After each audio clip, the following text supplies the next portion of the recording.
Olá, pessoal! Hoje nós vamos ler o capítulo 8, Superando a Culpa e a Vergonha. Aos 33 anos, Christine Caine de repente descobriu que havia sido adotada. Foi muito chocante para ela porque ela absolutamente nunca havia desconfiado disso. Nada jamais havia sido dito em sua família, que nem mesmo remotamente pudesse indicar que ela havia sido adotada. Quando ela recebeu os papéis do governo referente à sua adoção, encontrou neles uma terminologia que a feriu emocionalmente. Ela descobriu que não tinha recebido um nome. Uma carta, na verdade, dizia que ela era indesejada. Sua mãe biológica não a queria e não lhe deu um nome. Ao mesmo tempo, ela estava tentando ministrar aos jovens e a universidade à qual ela havia se candidatado para prosseguir com seus estudos disse que ela havia sido desqualificada. Muitas pessoas que descobriram de repente que haviam sido adotadas, que não haviam recebido um nome, que eram indesejadas e que foram desqualificadas para uma posição que desejavam, teriam ficado arrasadas e teriam sentido culpa e vergonha. Mas Christine não. Ela disse: antes que Deus me formasse no ventre de minha mãe, seja lá em que ventre isso aconteceu, Ele me conheceu e me aprovou como seu instrumento escolhido. Veja Jeremias 1:5. Ela tomou a decisão de deixar seus sentimentos para trás e viver no que ela conhecia como a verdade com base na palavra de Deus. Ela seguiu em frente para se tornar uma evangelista popular em um ministério mundial em expansão. Christine poderia ter tomado outra decisão.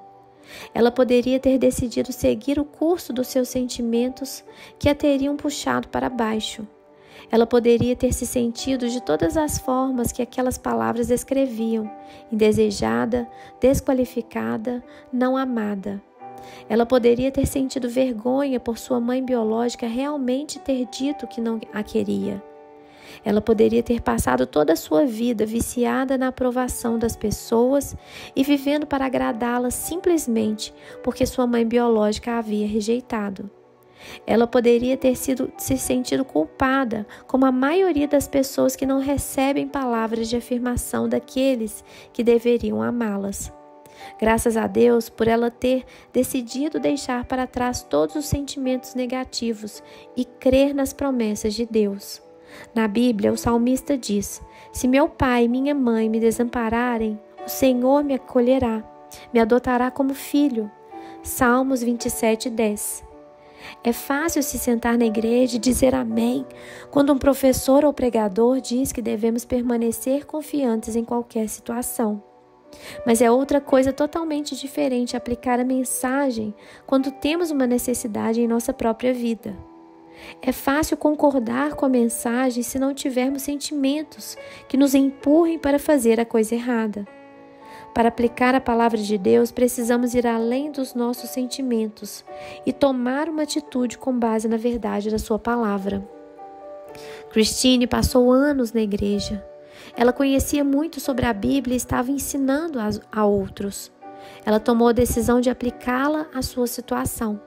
Certa vez, quando estava tendo um problema sério, perguntei ao Senhor o que deveria fazer, e Ele me disse para fazer a mesma coisa que eu diria a outra pessoa que me procurasse em busca de ajuda e que tivesse o mesmo problema que eu tinha agora.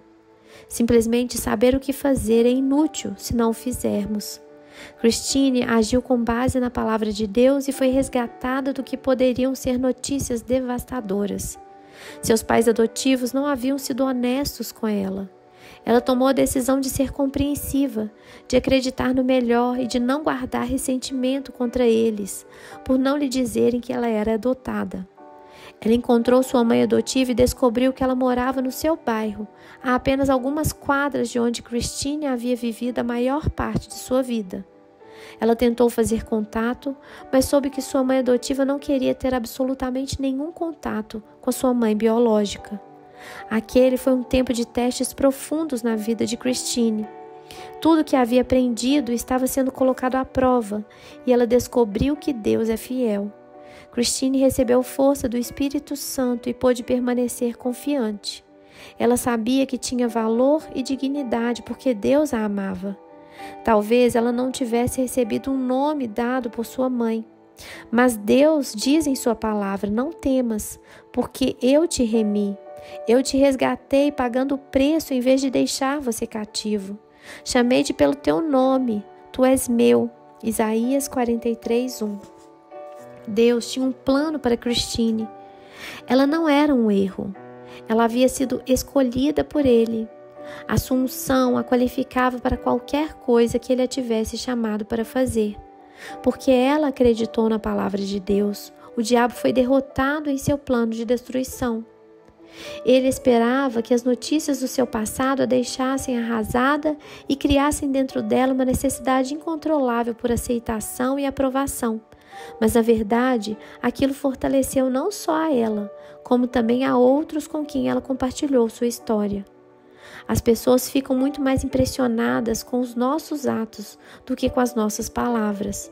Christine provou com suas atitudes que realmente acreditava naquilo que ensinava. Sua estabilidade no seu tempo de luta continua a encorajar outros no sentido de que eles não precisam ser derrotados pelas decepções e pelo que o mundo chama de más notícias. O Evangelho de Jesus Cristo é o Evangelho de boas novas. Ele é tão bom que superará todas as más notícias que qualquer pessoa possa ouvir. Vergonha e culpa. Pelo fato de meu pai ter abusado de mim sexualmente, eu tinha vergonha, uma vergonha que internalizava.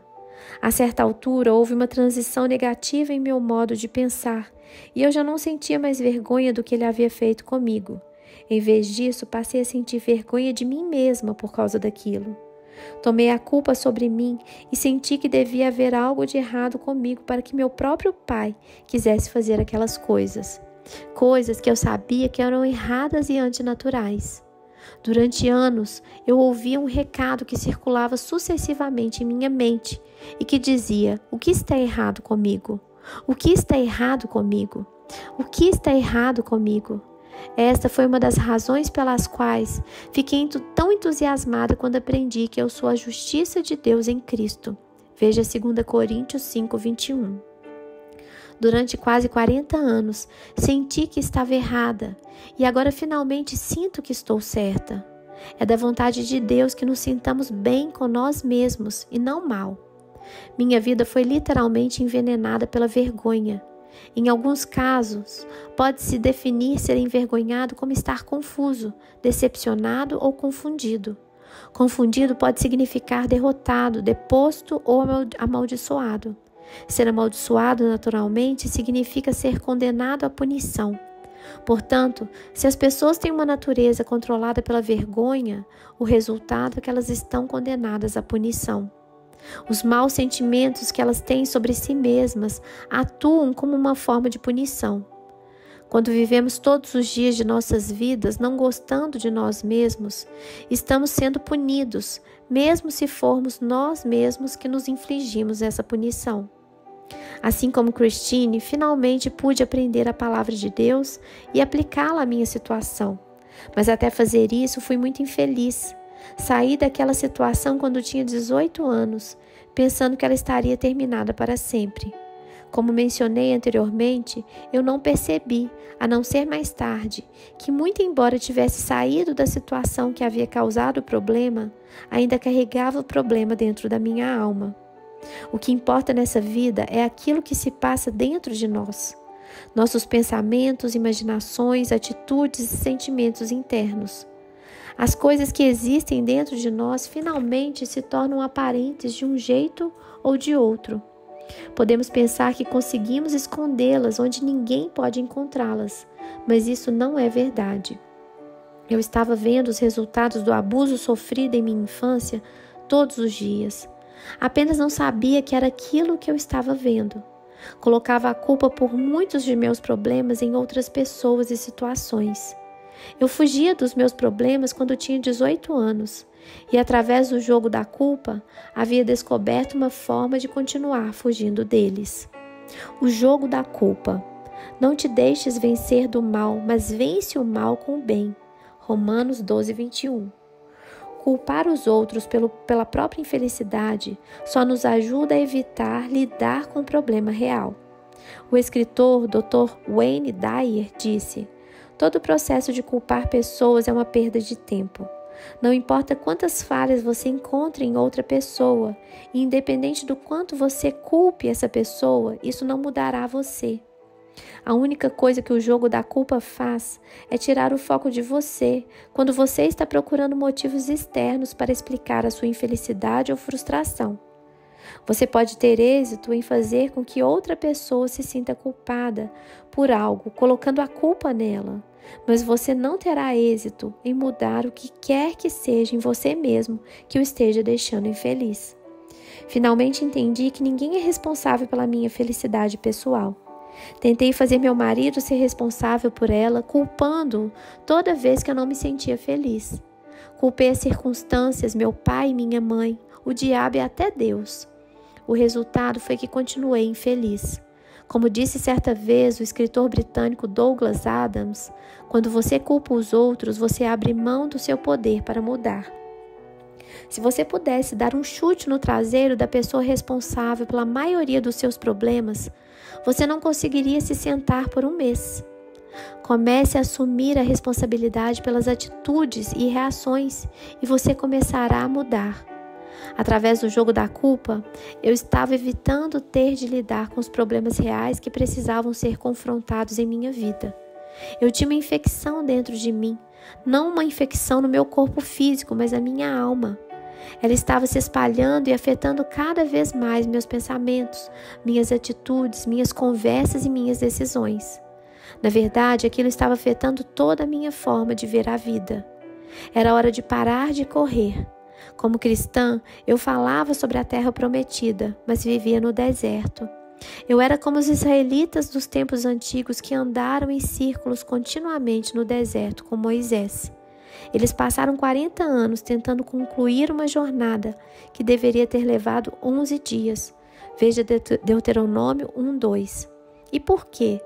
Entre outras coisas, eles sempre culpavam Moisés e Deus pelas suas dificuldades. Eles nunca assumiram a responsabilidade pelos seus atos. Tudo que saía errado era culpa de outra pessoa. Eles nunca aceitavam a sua própria culpa. Eu havia sofrido abuso e aquilo não era culpa minha. Era verdade que eu tinha alguns problemas que eram resultado direto desse abuso. Mas o que eu precisava era parar de usar isso como uma desculpa para não mudar. A culpa nos mantém prisioneiros dos nossos problemas. Podemos nos sentir amargos, mas nunca conseguimos melhorar. Fui tomada por pensamentos sobre o que as pessoas me haviam feito quando deveria ter estado ocupada, orando sobre o que eu poderia fazer por elas ou pelos outros. A palavra de Deus diz que devemos vencer o mal com o bem. Pessoas feridas ferem as outras pessoas. Alguém havia ferido meu pai e ele me feriu. Culpá-lo não mudaria esse fato. Ele era responsável, mas aquilo era para ser resolvido entre ele e Deus. Não era trabalho meu tentar fazê-lo pagar pelos seus erros. Culpar os outros é um jogo doentio que o diabo joga com os nossos pensamentos e emoções. Mas se nos unirmos a ele e entrarmos no jogo, só o diabo sai ganhando. Nós nunca vencemos. Se formos confrontados com algum problema, ele tenta nos mostrar alguém ou alguma coisa em que podemos pôr a culpa. Ele quer desviar a nossa atenção e momentaneamente aliviar a pressão que está sobre nós, nos dando uma razão a mais que nos diga que nada é culpa nossa. Não entre no jogo dele.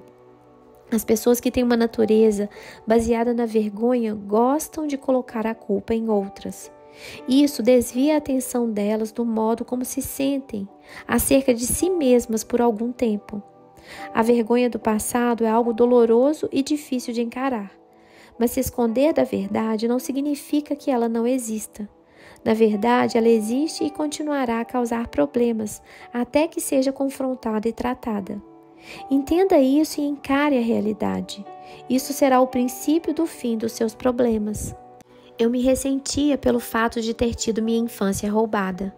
Nunca havia tido o privilégio de ser apenas uma criança sem preocupações. Nem conseguia me lembrar de ter me sentido protegida e segura. Mas o ressentimento e a culpa não devolveriam a minha infância. A única resposta era encarar os fatos e confiar em Deus para me dar uma bênção dupla pelo meu antigo problema. Veja Isaías 61:7. Eu não podia ter a minha infância de volta. Eu jamais poderia me sentar no colo do meu pai e me sentir segura. Mas Deus podia fazer algo ainda melhor por mim, se eu deixasse o passado para trás e confiasse nele. Quando paramos de culpar as pessoas, Deus pode começar a trabalhar. Ele é perito em consertar o que Satanás tentou destruir. Ele pode realmente nos tornar melhores do que jamais poderíamos ser se nunca tivéssemos sido feridos. Vergonha e depressão. É comum uma pessoa que tem uma natureza baseada na vergonha ter depressão. É impossível alguém se sentir feliz se não gosta de quem é ou se sente vergonha de si mesmo. Existem remédios que podem possivelmente auxiliar nos sintomas da depressão, mas nenhum remédio pode curar uma pessoa da vergonha. Somente o remédio da Palavra de Deus pode fazer isso. A Palavra de Deus me curou e ela fará o mesmo por você se você aplicá-la diligentemente. Aplicar a Palavra de Deus significa lê-la, estudá-la e colocá-la em prática.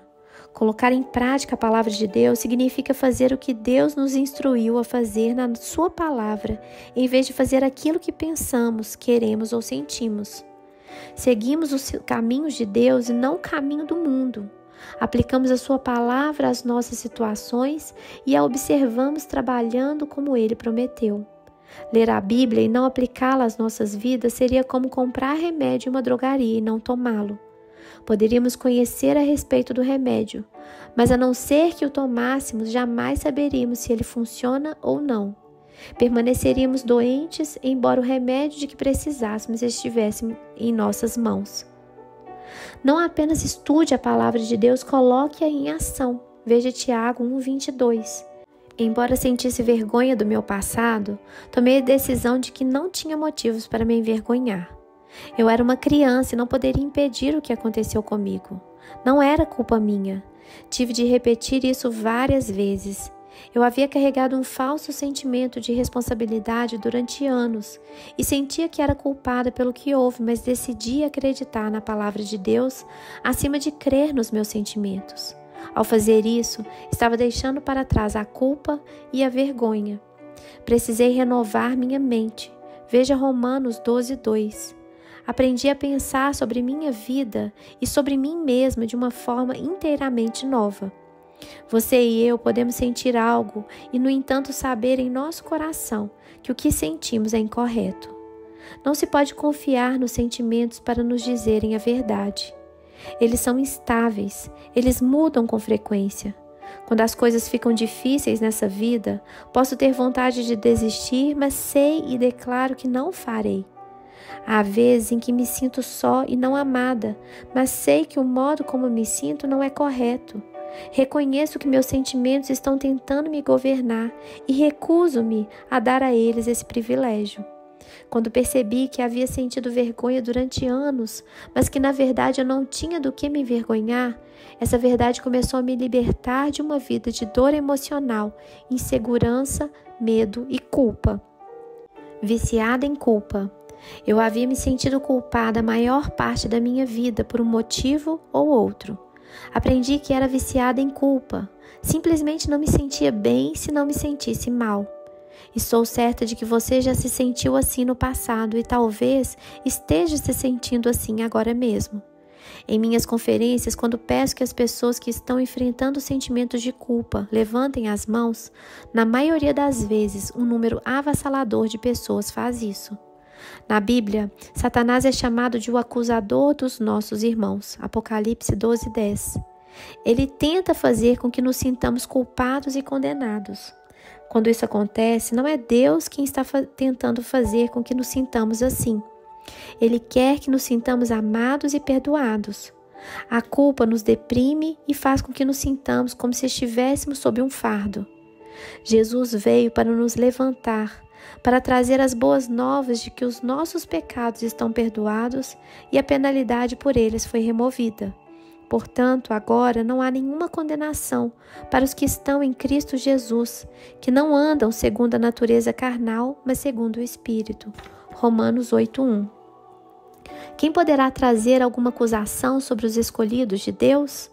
É Deus quem os justifica. Quem virá à frente para acusar ou impedir aqueles a quem Deus escolheu? Será Deus que nos absolve? Quem os condenará? Foi Cristo Jesus que morreu, e mais, Ele ressuscitou dentre os mortos e está à direita de Deus, e também intercede a nosso favor. Romanos 8, versículos 33 e 34. Milhares de pessoas estão condenadas ao fracasso nos relacionamentos, assim como em muitas outras áreas, simplesmente porque são pessoas que vivem em vergonha, dominadas pela culpa. Ainda que não tenham feito nada de errado, elas imaginam o que fizeram. É mais do que provável que sejam viciadas em aprovação.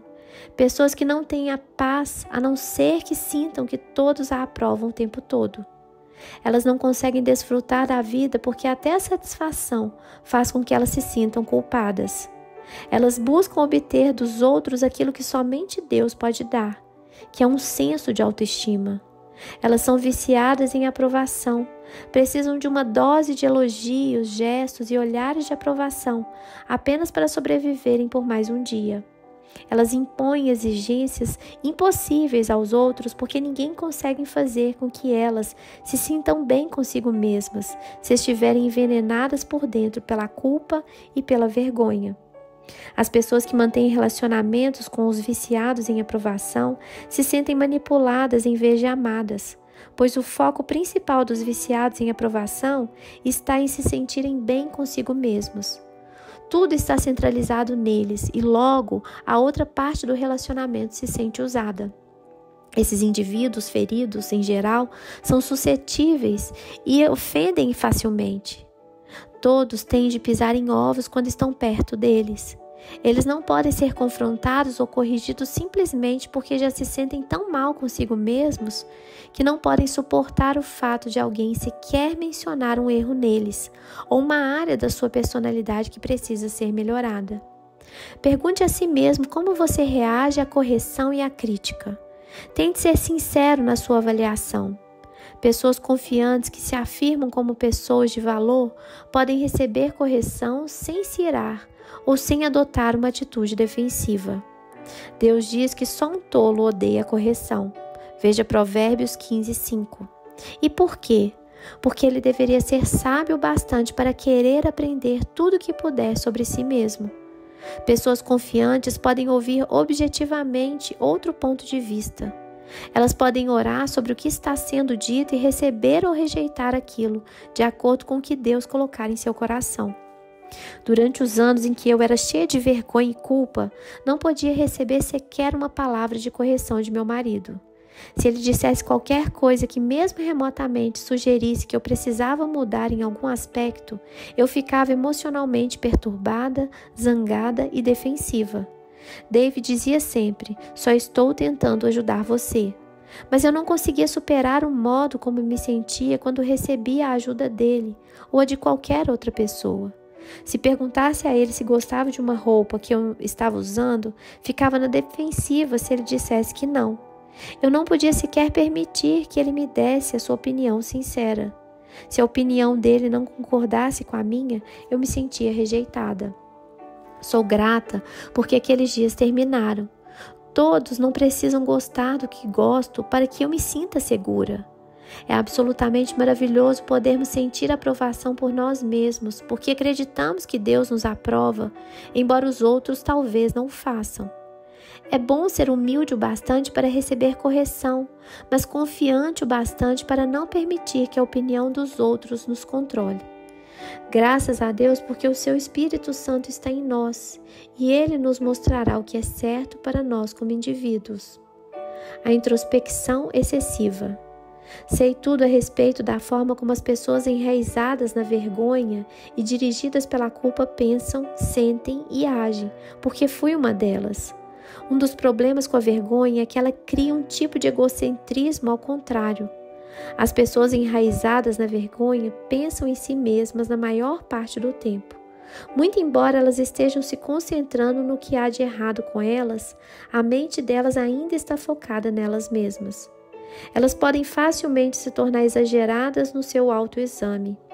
Embora a Bíblia nos ensine a examinarmos a nós mesmos a fim de evitarmos o julgamento de Deus, veja 1 Coríntios 11, 28 e 2 Coríntios 13, 5, podemos nos tornar exagerados nesse aspecto.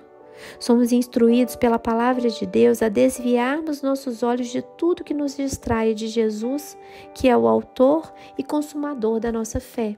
Hebreus 12, 2. Pare de olhar para tudo que está errado com você e comece a olhar para o que está certo com Jesus. Aprenda a identificar-se com Ele. Entenda que Ele é o seu substituto. Ele tomou o seu lugar e pagou a dívida que pertencia a você. Ele abriu a prisão da culpa e você pode sair e ser livre. Para fazer isso, terá de superar a dor da culpa e da vergonha que possa sentir. A vergonha nos liberta quando a aplicamos às nossas vidas. A palavra de Deus é a verdade. Veja João 17, 17. Ela nos diz que podemos viver sem reprovação. Podemos nos apresentar irrepreensíveis aos olhos do Senhor. Assim como nos escolheu nele antes da fundação do mundo para sermos santos e irrepreensíveis perante ele em amor. Efésios 1, 4. E seja aberta a qualquer coisa que o Espírito Santo queira revelar a você sobre si mesmo. Quer essa revelação venha através de outra pessoa, de um livro que você esteja lendo, de um sermão que você ouça ou diretamente do próprio Deus. Mas não saia em uma expedição exploratória ao seu interior. Não temos de tentar entender a nós mesmos. O Espírito Santo nos conduz a toda a verdade. Veja João 16, 13. É uma obra progressiva, portanto, seja paciente e deixe que Deus fique na liderança. Peça ao Senhor para libertá-lo de cada área de cativeiro em sua vida e deixe que Ele escolha o tempo e o método. Enquanto isso, siga em frente e desfrute da sua vida e de si mesmo. Desfrute do lugar onde você está, enquanto caminha para onde está indo. Talvez você não esteja onde deveria estar, mas graças a Deus você não está onde estava antes. Você está avançando. Mas eu me sinto culpado. Defina esse tempo como o tempo de um novo começo. Decida-se a crer no Deus da Bíblia e não no Deus dos seus sentimentos. Os sentimentos tentam ser Deus na nossa vida. Eles querem ter o controle. Os sentimentos podem ser considerados o inimigo número 1 do crente. Satanás trabalha através deles para enganar os cristãos. Quanto mais você renovar a sua mente estudando a palavra de Deus, mais os seus sentimentos mudarão. Deus diz que o seu povo é destruído por falta de conhecimento. Veja Oséias 4:6. Conheço um homem, a quem chamarei Jake. O pai de Jake era um homem irado. Ele era alcoólatra e costumava ser violento enquanto estava bêbado. Sua mãe era extremamente tímida e tinha muito medo de seu pai. Ela se encolhia diante de tudo que ele dizia. O pai de Jake fazia com que ele se sentisse culpado o tempo todo. Ele era como um agente de viagens que organizava viagens de culpa. Embora Jake buscasse a aprovação de seu pai, parecia que ele nunca conseguia agradar-lhe, independente do quanto tentasse. Jake passou a sua adolescência e os anos seguintes tentando agradar as pessoas. Ele tinha uma raiz de rejeição em sua vida que fazia com que nunca se sentisse aceito. Ele se sentia só e incompreendido e vivia com uma sensação de culpa. Depois que Jake recebeu Jesus como seu Senhor e Salvador, aos 32 anos e começou a ler a palavra de Deus, percebeu que seus sentimentos de culpa eram um problema. Na verdade, ele não conseguia se lembrar de uma época em que não tivesse se sentido culpado por alguma coisa. Na maior parte do tempo, ele nem mesmo sabia de qualquer coisa em particular que tivesse feito de errado. Ele simplesmente se sentia culpado e cheio de condenação. Jake não tinha qualquer aptidão para aproveitar a vida. Era um viciado em trabalho que procurava encontrar aceitação e aprovação através das suas realizações. Se ele alguma vez teve bons momentos em que se sentia bem consigo mesmo, estes eram imediatamente após alguma grande realização pela qual estava recebendo admiração e aplausos. Jake também tinha um falso senso de responsabilidade. Quando alguma coisa dava errado em qualquer lugar, ele sentia que era sua responsabilidade consertá-la. Mesmo se aquilo não dissesse respeito diretamente a ele, sentia que tinha de fazer alguma coisa a respeito.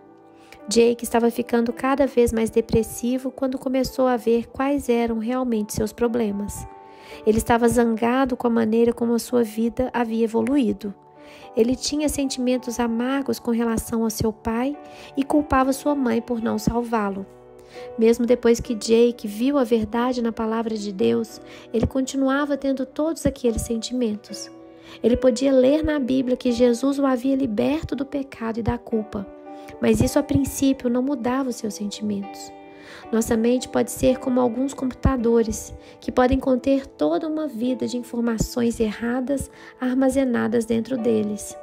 Será necessário tempo para limpar todos os arquivos antigos e reprogramar as novas informações. A Bíblia diz que as nossas mentes precisam ser completamente renovadas. Romanos 12:2. Somos como uma pessoa que decide que quer se tornar um advogado. Ela percebe no início que isso vai exigir um investimento de muitos anos para aprender o que precisará saber.